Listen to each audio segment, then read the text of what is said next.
నీళ్లు నిజాల పేరుతో అసెంబ్లీలో చర్చిద్దామని ఎవరు తెలంగాణ ద్రోహులో అక్కడే తేలుతుందని అన్నారు ఎంపీ చామల కిరణ్ కుమార్ రెడ్డి.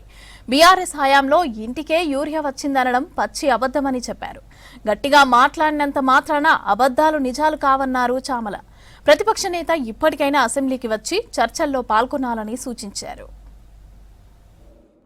నీళ్లు నిజాల మీద అసెంబ్లీ సాక్షిగా అసెంబ్లీలోనే చర్చ చేద్దాం.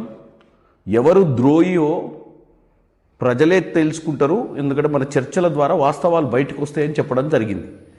మీరు తెలంగాణ ప్రజల్ని తప్పుతో పట్టియాలని చెప్పి నిన్న మీ మామ కేసీఆర్ గారు మాట్లాడిన దాన్ని ఈరోజు మళ్ళా రిపీట్ చేస్తూ మీరు తెలంగాణ ప్రజలు వాస్తవాలు తెలుసుకోవాలంటే అసెంబ్లీకి వచ్చి చర్చ చేయాలన్న చెప్పేదాన్ని మాట్లాడకుండా మీరు మాట్లాడుతారు.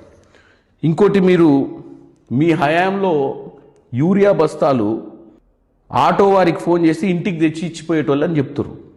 అంటే మీరు ఏదో నోరుంది కదా మాట్లాడితే గతంలో మీ హయాంలో ఏం జరిగిందో మర్చిపోతారని మీరు అనుకుంటారు.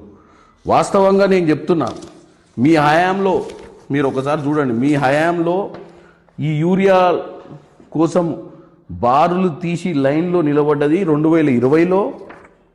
ఇది ప్రెస్ క్లిప్పింగ్. ఇది 2022 ప్రెస్ క్లిప్పింగ్.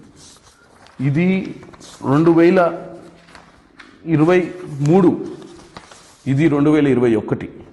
ఈ ప్రెస్ క్లిప్పింగ్స్ అన్నీ కూడా ఈరోజు ఎందుకు చూపించాల్సి వస్తుందంటే, మీరు తెలంగాణ ప్రజలను మీ హయాంలో ఏం జరిగిందో మర్చిపోయారు. ఇప్పుడు ఏం మాట్లాడినా చెల్తుంది అని చెప్పి మీరు మాట్లాడినట్టుగా ఉంది తప్ప మీ హయాంలో ఏ రోజు కూడా మీరు సక్రమైన పాలనను అందియలేదు. ముఖ్యమంత్రి రేవంత్ రెడ్డి గారు నీళ్లు నిజాల